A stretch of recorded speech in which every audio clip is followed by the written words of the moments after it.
But my hand was made strong by the hand of the Almighty. Dia 2 de dezembro de 2024, Dia Nacional do Samba. No último vídeo nós falamos do Dia Nacional de Zumbi, Dia Nacional da Consciência Negra e o Dia Nacional do Samba. A exemplo do Dia Nacional de Zumbi e Nacional da Consciência Negra, é uma conquista recente da luta dos movimentos dos direitos negros, né? O Dia Nacional do Samba, segundo a versão mais comentada, ela surgiu por iniciativa de um vereador baiano chamado Luiz Monteiro da Costa, em homenagem ao Ari Barroso, uma visita que o Ari Barroso teria feito à Bahia, depois de ter composto um dos seus sucessos, Na Baixa do Sapateiro. E Bahia, Bahia que não me sai do pensamento, que eu já tinha ouvido falar do Ari Barroso, já tinha escutado a música, mas não sabia que era do Ari Barroso, e não sabia que o Dia Nacional do Samba era em referência mesmo sendo uma das versões em referência a essa visita do Ari Barroso que teria acontecido no dia 2 de dezembro. Enfim, o que significa o Dia Nacional do Samba? Como o que significa o Dia Nacional da Consciência Negra de Zumbi? O samba é uma expressão cultural de origem dos negros africanos aqui no Brasil. Tem origem, relação com a cultura negra do povo africano que foi escravizado aqui no Brasil. E ele, assim como o Dia Nacional de Zumbi da Consciência Negra, ele faz parte dessa luta de manutenção de uma identidade cultural do povo negro e do seu direito de resistência e de existir justamente enquanto seres humanos e enquanto cultura. O samba é um dos traços culturais da nossa população negra. E aí, muita coisa para falar, a gente vai falar aqui da legislação, tá? E vamos falar da reflexão principal aqui do vídeo, porque são muitos detalhes, é difícil de não esquecer alguma coisa, então vamos falar do principal. Então, em 2007, foi aprovada a lei que tornou o dia 2 de dezembro o Dia Nacional do Samba, uma celebração nacional. Então, é uma conquista recente, assim como o Dia Nacional de Zumbi e Nacional da Consciência Negra, que foi comemorado pela primeira vez esse ano, no dia 20 de novembro. Então, são conquistas recentes. Dia Nacional do Samba, em 2007, foi aprovada a lei. O Dia Nacional do Samba de Roda, que deu origem, é considerado a vertente do samba que mais tem ligação com o samba urbano carioca. Ele se tornou o Dia Nacional do Samba de Roda, dia 25 de novembro, em 2017, por lei. Também se torna um Dia Nacional, Samba de Roda. E em 2023 foi aprovada outra lei em que as escolas de samba, suas músicas, suas tradições são consideradas expressão da cultura nacional. Então são conquistas recentes. Tá, okay? Então essa é a evolução da legislação, mas em caráter regional, a data de 2 de dezembro ela já era ali comemorada desde a década de 60 pelas pesquisas que eu fiz. Mas agora há o reconhecimento do poder público.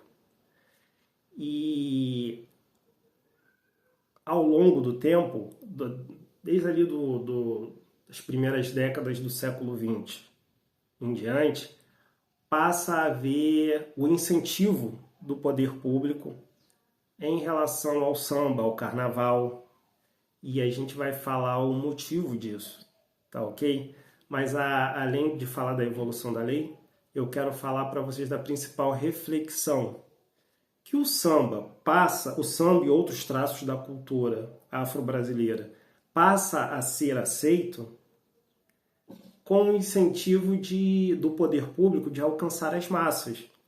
É uma cultura que se torna muito popular. Então, como chegar às massas diante de um determinado projeto político que tem a ver com a Era Vargas? né, 1930 a 1945. Como alcançar as massas? Né? Tem a ver com esse projeto político. Dentro de uma valorização da miscigenação do nosso povo, já que fica complicado demais no Brasil construir uma identidade de país, uma identidade nacional, que integre os diferentes grupos sociais, brancos, negros, mulatos, os mestiços, como integrar os índios, como integrar todos, mantendo um perfil europeu, um fenótipo europeu como símbolo, né, que é minoria no país.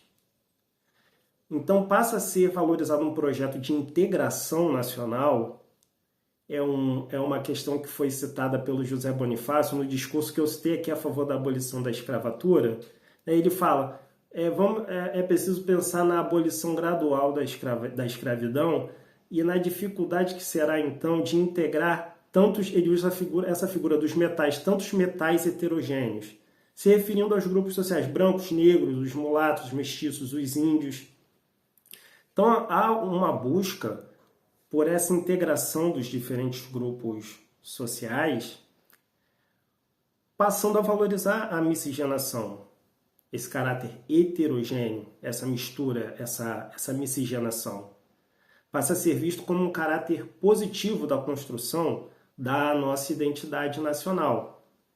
E, nesse contexto, os elementos que antes eram vistos como o samba, como dança de escravos, eu me baseio aqui no trabalho da Lilia Moritz Schwartz, que eu já tinha lido na faculdade.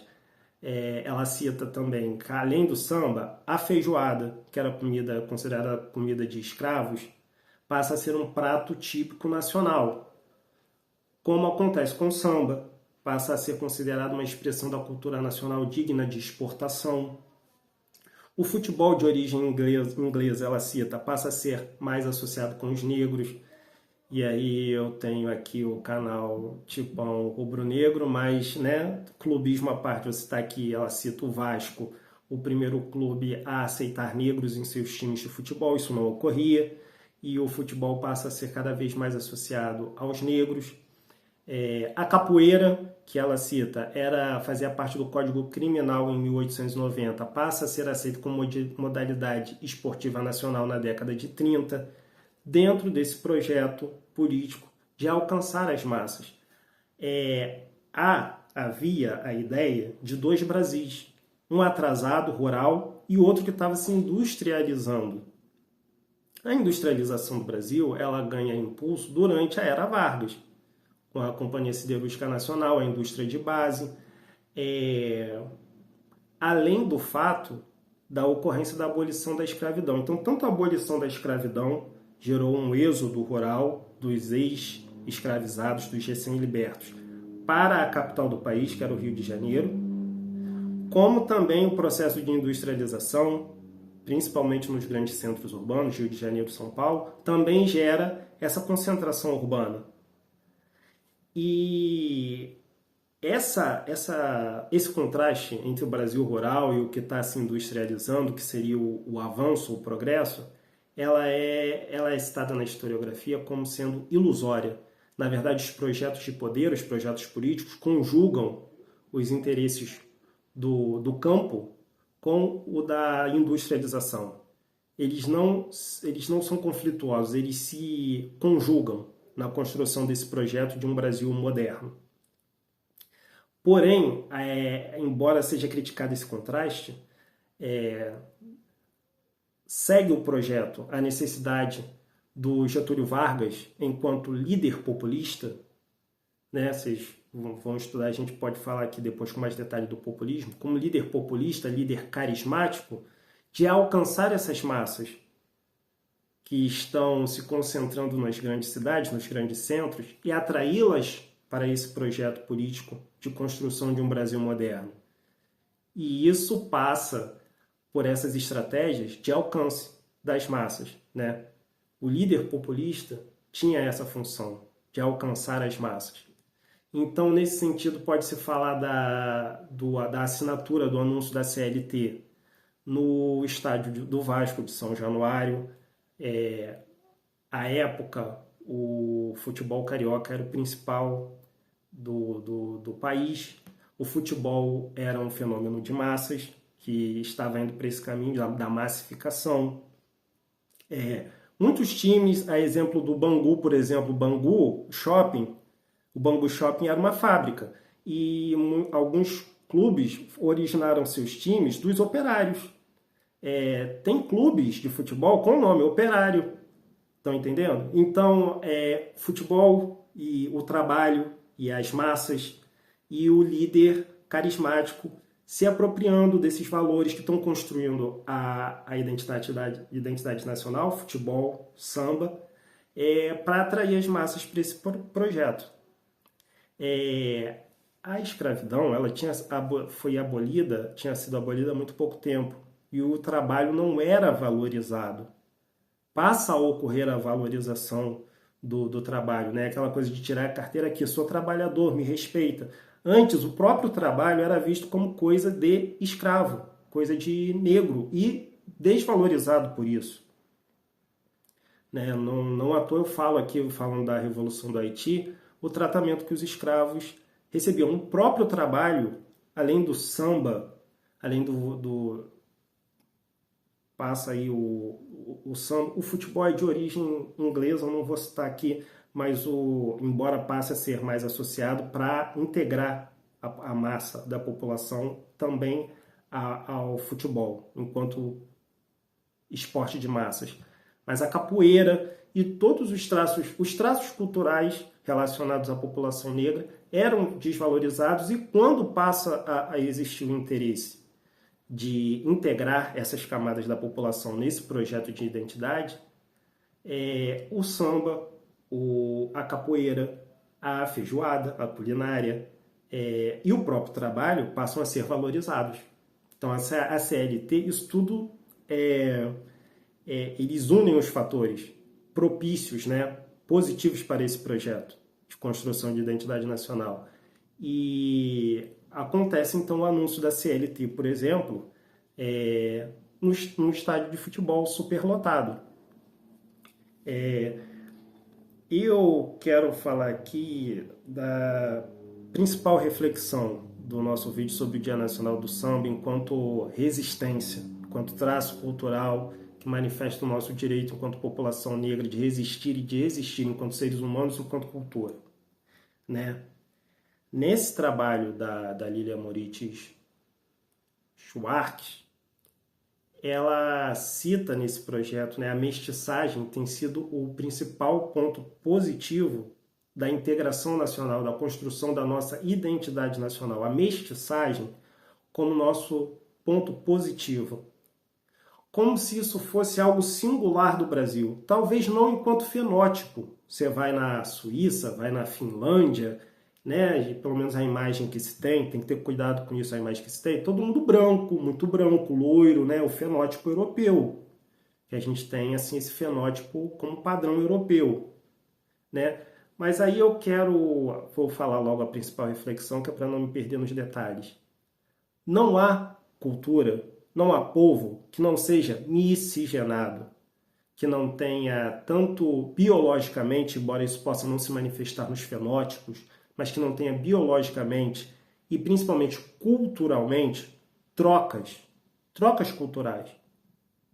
Então isso não é singularidade do Brasil, e isso atesta que a cultura europeia é só mais uma cultura, tão valiosa quanto qualquer outra. Não é melhor nem pior que a cultura afro. A cultura afro é só mais uma cultura. Ela é só mais um traço da diversidade que somos nós, seres humanos. A cultura afro não é melhor e nem pior do que qualquer outra. Ela é igual. Ela tem tanto valor. A gente não está aqui defendendo que a cultura afro, não, vamos virar o jogo, está acima. Não, ela é igual. E diante disso pedimos justiça. E que se encerre, por exemplo, a subrepresentação da população negra na política. que a deputada Reginete Bispo, por ocasião do Dia Nacional da Consciência Negra, mais uma vez denunciou, inclusive com o não cumprimento de regras por parte dos partidos em iniciativas para garantir a maior presença da população negra na política, que gira em torno de 64% da população nacional, é a população negra, e continua subrepresentada nos espaços de poder. É diante dessa consciência de que toda a cultura é fruto de miscigenação, de trocas culturais, não existe essa cultura pura e, portanto, superior à outra. Todas têm o mesmo valor. São traços da nossa diversidade enquanto seres humanos. E o samba, o futebol que se tornou, a capoeira, o funk, o rock and roll, que surgiu da cultura negra e passou a ser aceito quando pessoas de pele branca, Elvis Presley, passaram a cantar o rock, sendo muito influenciados pelos cantores negros, tá? Little Richard, Chuck Berry é considerado o pai do rock and roll, e hoje em dia a gente quase não vê, a gente quase não associa o rock aos negros, sendo que a origem do rock and roll é negra, a origem do funk é negra, embora o funk tenha perdido muito da sua essência de crítica social, que ele já demonstrou que é capaz de ter, embora tenham tentado fazer isso com o samba.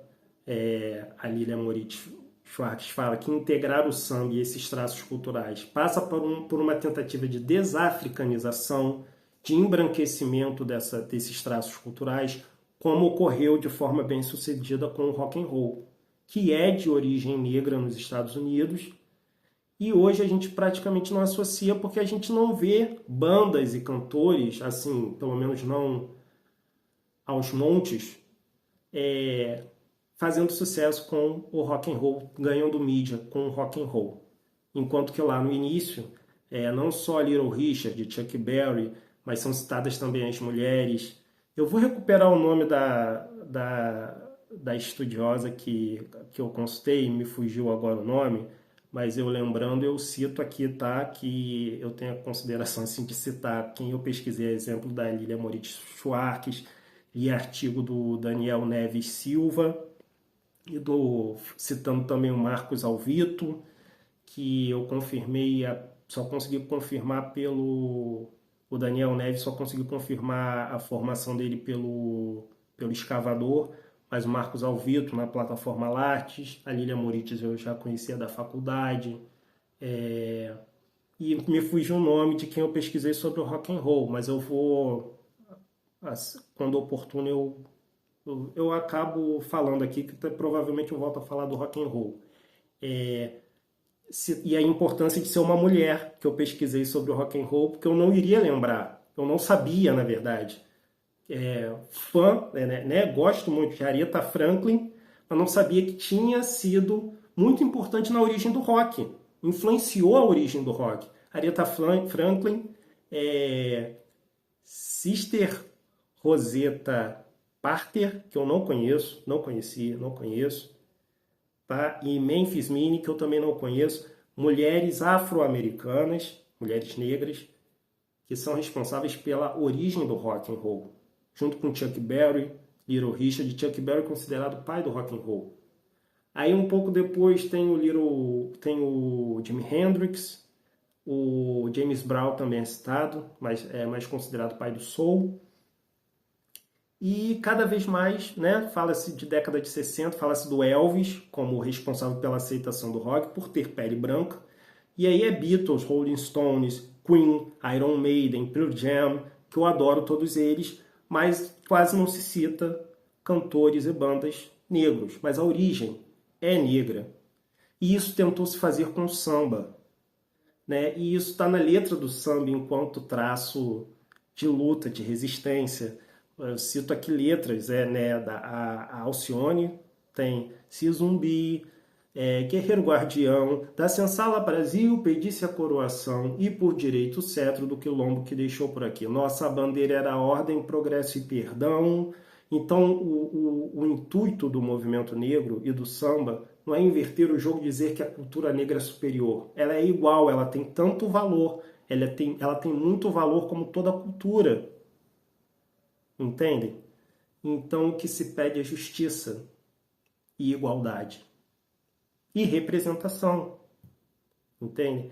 Fundo de quintal, que já é o samba pagode, tem várias vertentes do samba. Fundo de quintal, samba pagode, o samba. A gente não perde prazer em cantar, mas fazem de tudo para silenciar. A batucada dos nossos tantãs, o samba, eterno delírio do compositor, que nasce da alma, sem pele nem cor. Esse samba é para você que fica para lá, só quer criticar, só quer esnobar e quer acabar com a nossa cultura popular. O samba mantém essa crítica, né? E eles carregam eles guardam isso. Pagodeiros, assim, aí cita aí os pioneiros na vertente do samba pagode. Fundo de quintal, raça negra só para contrariar, raça negra e só para contrariar, aí eu já sou da época. Tá, o fundo de quintal nem tanto, que os caras são pioneiros mesmo na vertente do pagode. Mas o Raça Negra, só para contrariar, esses aí eu, né, acompanhei, né, que agora são os grandes do samba, se uniram. Mas os pagodeiros mais recentes, o Tiaguinho, o Péricles, e outros grupos de pagode mais recentes, o Quixote, eles reconhecem, né? Pô, na época era mais difícil, os caras tiveram que abrir caminho, né? Porque agora a gente acaba sendo beneficiado, a gente agradece muito esses caras que começaram, que o pagode não era também tão bem aceito. Nos programas de calouros, quem cantava funk, por exemplo, já não era considerado, porque o funk não era considerado como um estilo que pudesse demonstrar as habilidades daquele calouro enquanto candidato a ser um ídolo do Brasil, né?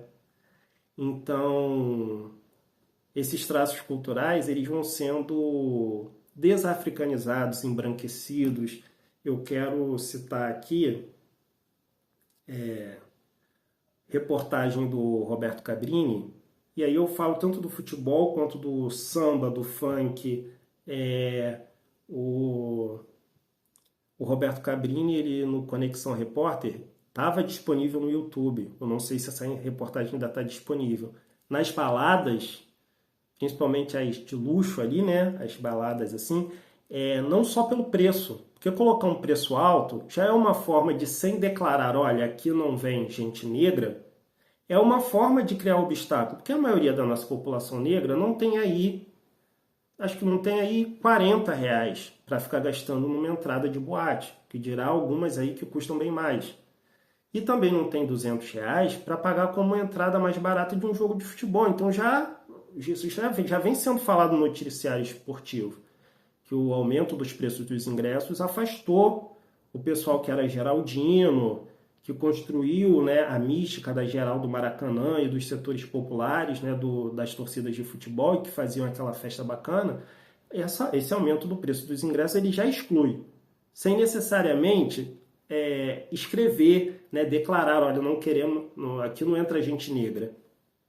Mas nessas baladas, na reportagem do Roberto Cabrini, Conexão Repórter, ele fala, além do preço do ingresso, né, nas boates, tinha funcionários que, de acordo com determinados critérios, excluíam, barravam quem chegava ali na boate querendo frequentar a boate. E um desses critérios de preconceito e de exclusão era o critério racial.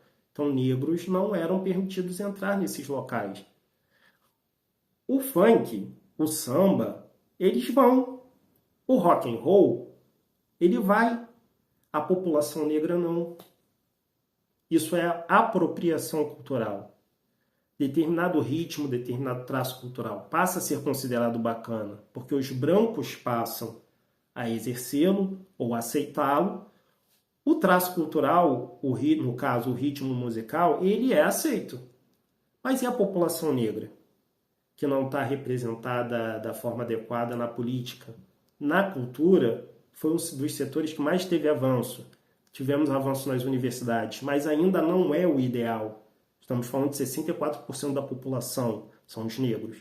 Então há ainda um caminho a percorrer, mas na política, em determinados espaços, né, tanto de poder, de fala ou de lazer, a população negra não vai. Então, quando um determinado evento tem um preço muito alto, ou no caso dessas boates que são citadas pelo Roberto Cabrini, tem esses funcionários que excluem, mas assim, só pelo preço muito alto mesmo, já há um embranquecimento do público. A cultura negra vai, o rock, o funk, o samba, até a capoeira como prática esportiva ganhou camadas da população, né? A gente vê pessoas de pele clara e tal praticando capoeira, mas a população negra, ela não vai aos espaços de poder, aos espaços de fala da forma adequada, representada da maneira adequada, de acordo com a sua proporção na sociedade. Isso é apropriação cultural. Mas só pelo tanto de traços culturais aqui, de elementos culturais que eu citei, vocês veem a genialidade do nosso povo, da população negra. Porque não adianta tentar dissociar. Tá na história, tem registro. O rock foi criado, é de origem negra, do jazz, do blues. Tá registrado. E embora tentem embranquecer, tem grandes cantores na história. Né? O Jimi Hendrix, o Chuck Berry, o Little Richard, a Aretha Franklin. Entendeu? Os nossos sambistas estão aí representando. Ela cita também a Líria Moritz, um trecho de um samba que fala: é Deus que dá a sina.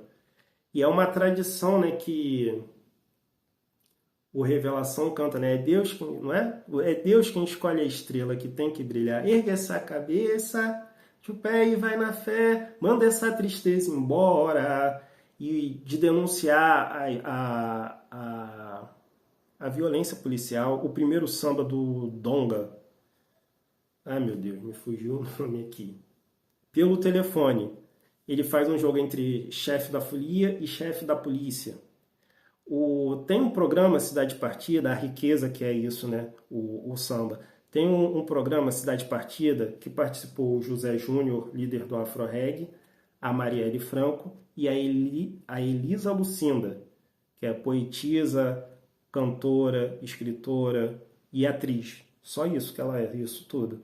E ela canta Demônios da Garoa, Saudosa Maloca, porque na ocasião estava se debatendo a política de remoções por conta da Copa do Mundo e das Olimpíadas. Então estavam removendo ou expulsando? Era essa a pergunta que estava sendo feita no programa. E foi lembrado que em áreas nobres havia ocupações irregulares. Tem gente que tenta privatizar a praia, fecha o acesso à praia e constrói a sua propriedade privada ali, o que está irregular. Mas qual é o tratamento que o poder público dá?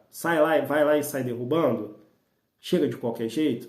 Na favela, nas áreas humildes, é diferente. Então, quando o Brasil, mais uma vez, e aí é lembrado nesse programa, e nós que somos historiadores, a gente já lembra, da reforma Pereira Passos, o Brasil, quando tem a Copa do Mundo e as Olimpíadas, mais uma vez o futebol como vitrine, e aí os eventos esportivos como vitrine, né? E até por isso o impacto negativo do 7-1, né? Que quando a gente fala, a gente não é porque a gente não gosta de futebol, é porque às vezes é melhor, porque o projeto deles é baseado nisso e a população mais humilde, nossa população negra, que o esporte o futebol não é de origem negra, é de origem inglesa, mas foram os nossos jogadores, o Pelé, o Garrincha, o Ronaldinho Gaúcho, o Ronaldo Fenômeno, o Romário, o Djalminha, o Rivaldo, o Denner, que deram ao futebol as feições, a estética, o drible, o encanto que o mundo adora. E será que nesses eventos, qual foi a representação da nossa população negra? O que esses eventos trouxeram de positivo? Para além da construção de estádios deficitários, ainda hoje há problemas em relação ao Maracanã. O Flamengo está querendo construir seu estádio próprio, porque não consegue se acertar com o Maracanã, que foi caríssimo e envolveu dinheiro público, como tantos outros estádios ao longo do Brasil. Há entrevista em que o Mauro César Pereira, que eu sempre cito, como um jornalista sério. Até hoje, todo mundo falou que o Oscar vinha para o Flamengo. O Oscar pegou avião com a delegação do Flamengo. E todo mundo, então o Oscar vai fechar mesmo. O Mauro César falou, eu não tenho informação que o Oscar vai fechar com o Flamengo. Até agora a informação que eu tenho é que não há nada. E até hoje o Oscar não vem. Então eu considero o Mauro César um jornalista sério, polêmico, mas sério. Entendeu? Com informação. E há no Roda Viva, entrevista com um político que eu esqueci o nome, mas está lá o Mauro César. Vocês procurem Roda Viva, Mauro César, estádio de futebol, vai aparecer ali, né?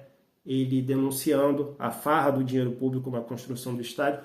Qual foi o benefício que trouxe para a nossa população, principalmente a população mais humilde? Esse projeto de visibilidade, de fazer o Brasil uma vitrine, mais uma vez através do futebol. E rolou samba também, como vitrine do Brasil para o mundo, mas que não transforma a vida, o entorno do Maracanã, né? Continua o mesmo. Continua sendo rodeado de comunidades carentes. A Mangueira, por exemplo. Qual foi o benefício que trouxe? Então, esses traços culturais são usados para benefício ainda de uma elite, da construção de um projeto nacional de fazer do Brasil vitrine, como nesse programa foi lembrado da reforma Pereira Passos, da abertura das grandes avenidas, Presidente Vargas, Avenida Central, e que foram demolidos os cortiços, né?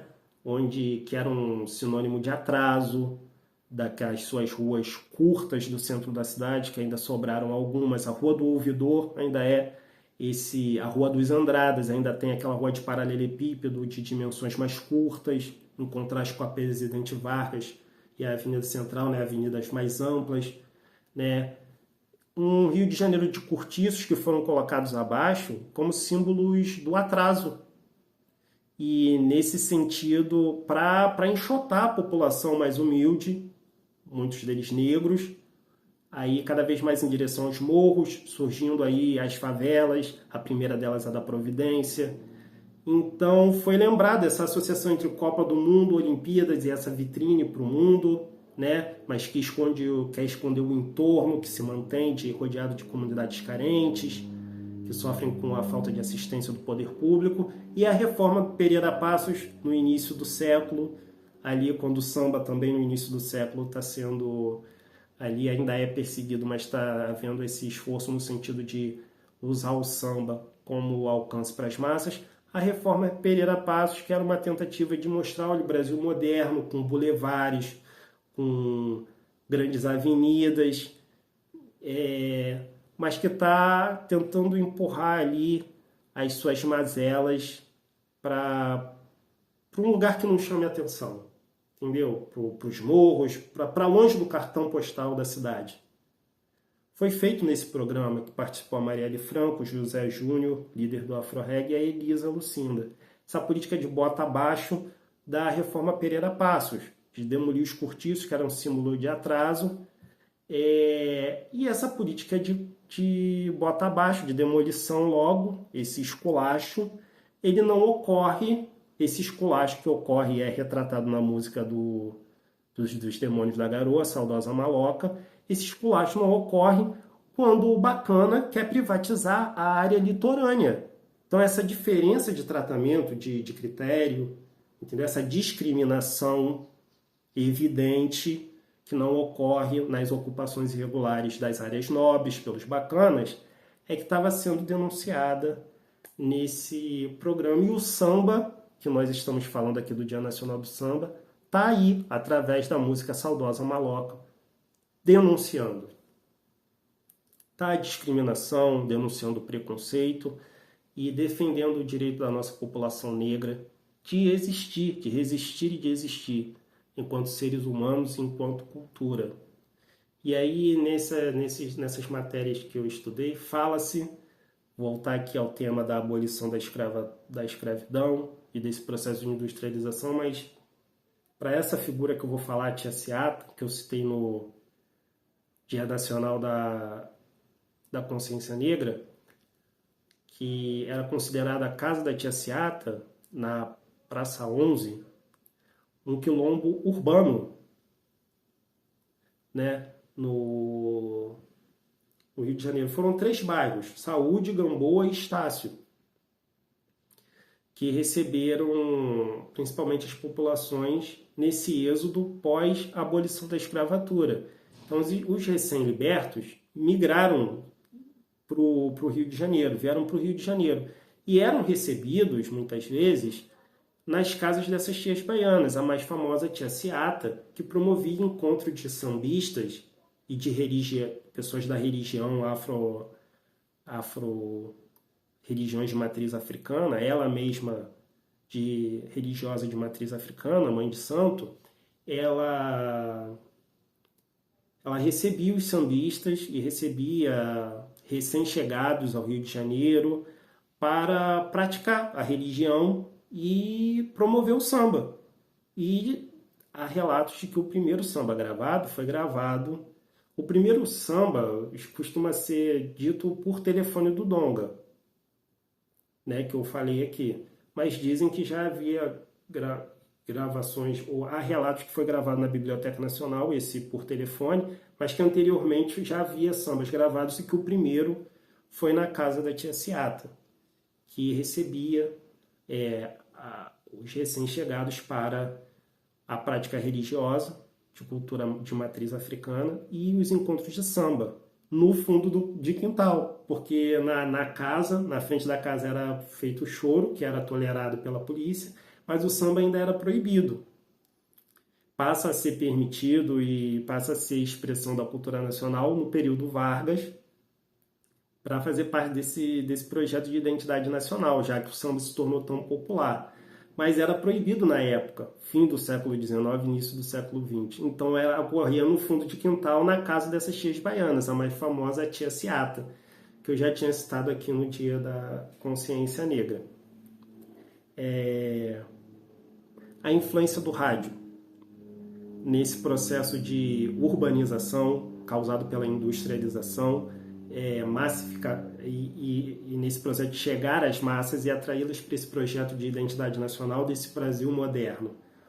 O rádio, ele procura o samba porque o samba se torna muito popular. E aí eu vou defender aqui, porque o futebol também está nesse como é que eu vou dizer, nesse contexto, nesse embrulho, né, nesse pacote, e dizem que o Flamengo foi criado pelo rádio. Não, o Flamengo já tinha recebido o título de mais querido, e da mesma forma como o rádio procurou o samba, porque era muito popular, o Flamengo era popular. Todas as equipes, elas têm torcida, principalmente aqui do Rio, São Paulo também, mas aqui do Rio, por conta do rádio, elas têm torcida em diversos estádios do país. Porque o futebol não era tão forte nos outros estados, o rádio transmitia as equipes mais populares, porque atrai mais ouvintes, e nesse intuito atraía mais a população para a difusão desses valores desse projeto político de construção da identidade nacional, que agora passou a focar na miscigenação, então passou a valorizar traços da cultura afro. Todos os clubes, Vasco, Fluminense, tiveram aumento de torcida, conquistaram torcedores em outros estados da federação. O Flamengo ganhou mais porque já era mais popular. E na época que o Flamengo se tornou mais popular, mais ligado às classes humildes, isso não era bom.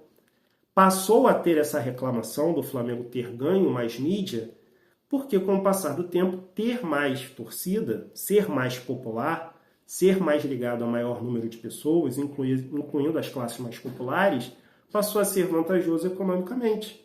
Maior patrocínio, maior visibilidade. Então aí começa a reclamação. Mas os clubes da elite, eles a princípio não gostavam de querer ganhar a população, de estarem ligados ao povo mais humilde. Da mesma forma como o samba, por estar ligado ao povo mais humilde, ou como aconteceu com o funk, também não era valorizado. Passou a ser, a cultura de massas passou a ser algo vantajoso. Mas aí já era, o Flamengo já era o mais querido, e pronto, é o mais querido, sempre vai ser o mais querido. Sabemos disso. Então, só para deixar claro aqui, e para fechar o vídeo, gente, que eu já falei aqui,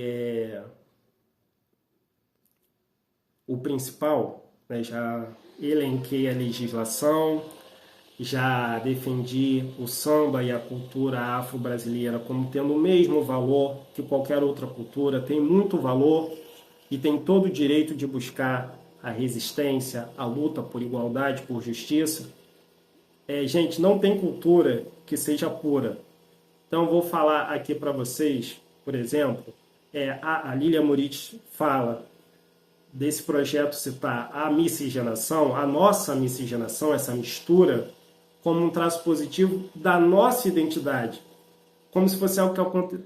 Ela é historiadora, ela sabe que isso não é traço único do Brasil, né? Mas isso se confunde muito pelo fenótipo.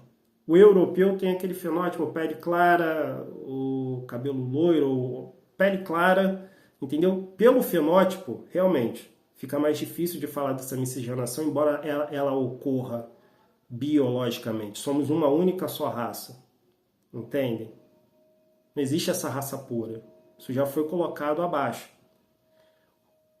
Mas culturalmente é ainda mais difícil de manter essa teoria.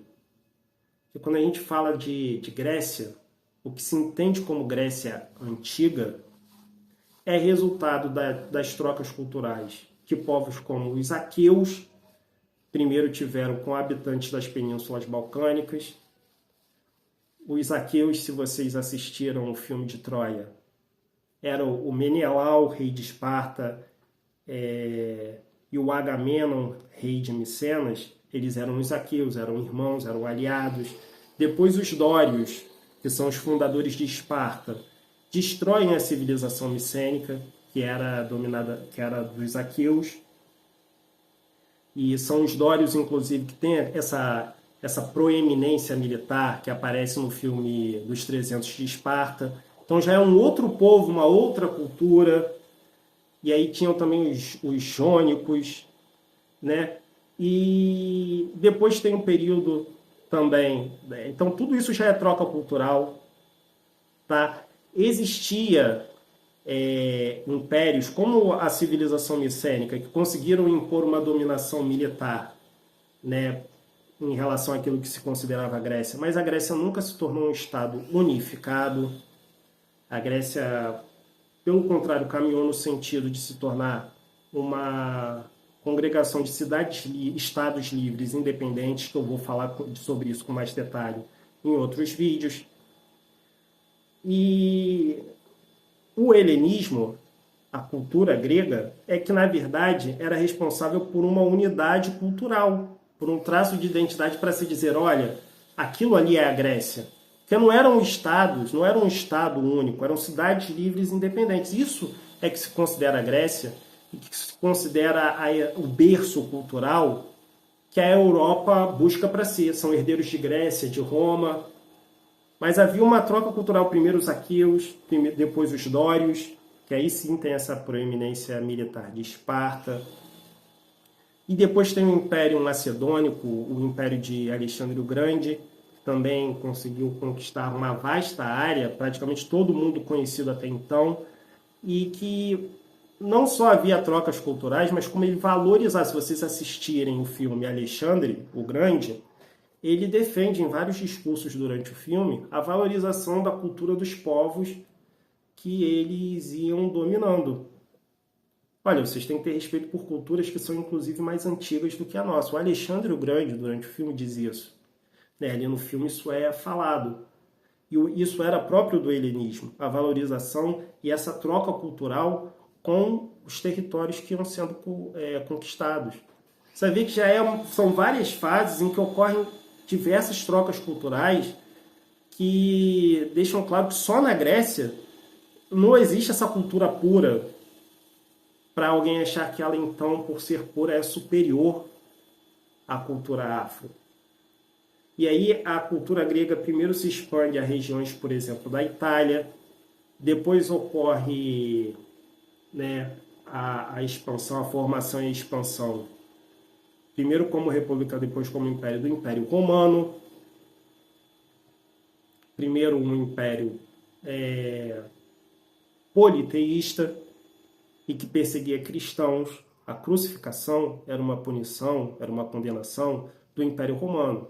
Cristo foi crucificado e deixou uma igreja que era perseguida, que não adorava os deuses romanos e não entendia o imperador romano como divino, não cultuava o imperador romano e não cultuava os deuses romanos. Cultuava um único Deus, era uma religião monoteísta.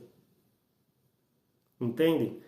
E era uma religião que ela era perseguida, mas ela ganhou muitos adeptos pela filosofia que ela defendia de igualdade, o consolo espiritual que ela oferecia aos miseráveis, aos mais humildes, justamente, que se apegavam a essa fé.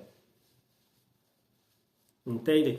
Então, o cristianismo ganha muitos adeptos. De perseguido, ele ganha muitos adeptos e se torna a religião oficial do Império Romano. Não é uma dinâmica de acontecimentos, né? Vamos respeitar a especificidade histórica. A gente está falando do cristianismo e o vídeo é sobre o samba. Vamos respeitar especificidades históricas. Eu falo da dinâmica dos acontecimentos. De perseguidos, passam a símbolo de uma identidade, de um projeto político e uma forma de se chegar à população, às massas, à maioria da população, porque são traços culturais muito populares. O samba no seu contexto, de fim do século XIX, início do século XX, e o cristianismo lá naquele contexto. Entende? E ainda é a religião mais majoritária no mundo. Mas então, de tantos adeptos que ganhou, deixam de ser perseguidos e passam a ser a religião oficial do Império Romano. E mesmo com a queda do Império Romano militar, o traço cultural que mantém uma identidade europeia entre os reinos que se formaram, os reinos europeus que se formaram, primeiro no feudalismo, depois na Idade Moderna, os estados modernos europeus, o que dava um traço cultural de unidade à Europa era o cristianismo. Existiam guerras religiosas, principalmente depois da cisão entre católicos e protestantes, existiam guerras religiosas. É algo, vamos também respeitar as proporções, as especificidades, mas o futebol é elemento de unidade. O Brasil é o país do futebol, mas é elemento de rivalidade também. As guerras religiosas, vamos respeitar aí, né, cada fator, tá? Cada contexto histórico, mas essas guerras elas provocavam divisões na Europa, guerras, né? Mas o traço cultural que unia ali, né, majoritariamente a maior parte do território europeu era cristão. Aquilo que militarmente não conseguiu se fazer, evitar as invasões bárbaras, manter a unidade da Europa sob um governante, o cristianismo fez. Se vocês assistiram à série Vikings, o Ragnar Lothbrok, ele se converte ao cristianismo. Tem um outro personagem nos Vikings que, quando ele está prestes a ser executado, ele fala: olha, tem alguém aqui ao meu lado. Não posso vê-lo, mas sei que ele está aqui. Ele diz: eu sou o caminho, a verdade e a vida. Ninguém vem ao Pai senão por mim. No seriado Vikings tem um personagem, ele era um dos reis dali da Noruega, da Dinamarca, e ele cita essa passagem, que é uma passagem bíblica. Jesus Cristo diz isso. Entende? Então, há reis bárbaros, conquistadores de territórios que antes pertenciam ao Império Romano, que para alcançar as massas, a população desses territórios que era romana, se convertem ao cristianismo. Então é dessa dinâmica que eu estou falando, de perseguidos, passam a ser um traço cultural tão popular que se tornam reconhecidos, se tornam um traço de identidade cultural. Passam a ser reconhecidos. E por que eu estou citando o cristianismo? Não só para citar que essa estratégia de chegar às massas com pão e circo, com a assimilação da cultura das massas, ela vem desde o Império Romano, com o Coliseu. Se vocês assistiram ao Gladiador, o senador Gracchus, ele fala que o Cômodos ele não é nada bobo. Ele vai oferecer pão e circo ao povo, vai conjurar magia e vai ter o povo para si. Então, essa estratégia de usar a cultura de massas para um determinado projeto político, ela é antiga, e o cristianismo, e isso ocorreu com o cristianismo, de perseguido, passou a religião oficial e depois se tornou o laço cultural identitário que mantinha uma certa unidade na Europa, uma unidade de identidade na Europa. E por que eu estou falando isso? Porque não só essa estratégia é antiga e ocorreu também com o cristianismo, mas é a Europa cristã que se expande e sai por aí dominando novos territórios e escravizando a população desses territórios. É a Europa cristã que faz isso. E eu não estou aqui querendo atacar você que é cristão, você de uma determinada igreja, generalizando. Eu estou falando da história de uma instituição, determinados homens, principalmente quando adquirem determinado poder. E esse poder, que a instituição, que é a igreja, se alia ao Estado, praticaram um determinado tipo de crime, que foi se aliar a esse projeto de sair por aí dominando determinados territórios e explorando e escravizando as populações desses territórios. Mas você que é cristão, que é de determinada igreja, que tem consideração por todas as religiões, por todo ser humano, não é a você que eu critico. Eu critico a determinada prática de determinada instituição religiosa ao longo do tempo. É a Europa cristã, com o apoio da igreja, inclusive para expandir aquilo que eles entendiam na visão preconceituosa, na visão eurocentrista, etnocêntrica, como boa-fé. Na visão deles, a boa-fé, a única boa-fé, era a fé cristã. E um dos objetivos da expansão europeia para o Novo Mundo ou para a Ásia, conquistando esses territórios, era expandir a fé cristã. E no livro que eu cito para vocês sobre a Revolução do Haiti, inclusive, o Cyril James fala que a corrupção havia chegado ao clero e que o clero explorava escravos, que o clero realizava o batizado da mesma pessoa, do mesmo escravo, umas 7 vezes, porque cada batizado gerava um dinheiro. O clero vendia encantamentos para garantir o sucesso em determinado empreendimento. O clero se corrompia também, junto com o restante da sociedade, não só o clero. E o clero também contribuiu para a construção dessa imagem do povo negro como um povo que não possuía alma, que não possuía Deus, que precisava passar por aquilo para alcançar a boa-fé, para se salvar. O clero contribuiu, o cristianismo como instituição contribuiu para a desvalorização da fé afro, da cultura afro, ou de tudo que era relacionado à população negra. Não todos do clero, é isso que eu estou falando, não eram todos. Mas a instituição, a Igreja Católica, contribuiu para esse processo, mas passou por essa situação de serem perseguidos e depois de tanto persistirem e de se tornarem tão populares, passarem a ser aceitos, mas depois perseguiram, enquanto instituição, perseguiram, cometeram o mesmo crime, cometeram a mesma prática de intolerância. É isso que eu estou querendo destacar aqui.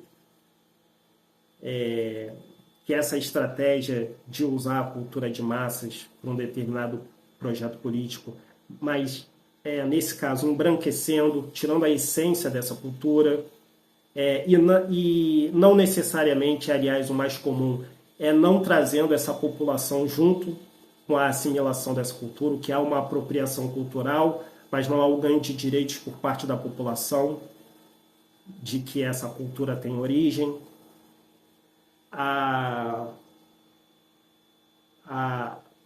O cristianismo passou por isso e contribuiu para que isso ocorresse com o povo e com a cultura afro.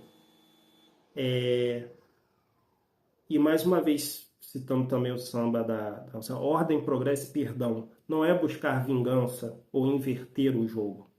É igualdade. É lembrar aqueles que foram perseguidos, lembrar aqueles que perseguiram, que há a memória. E ela está escrita, inclusive, nas letras do samba.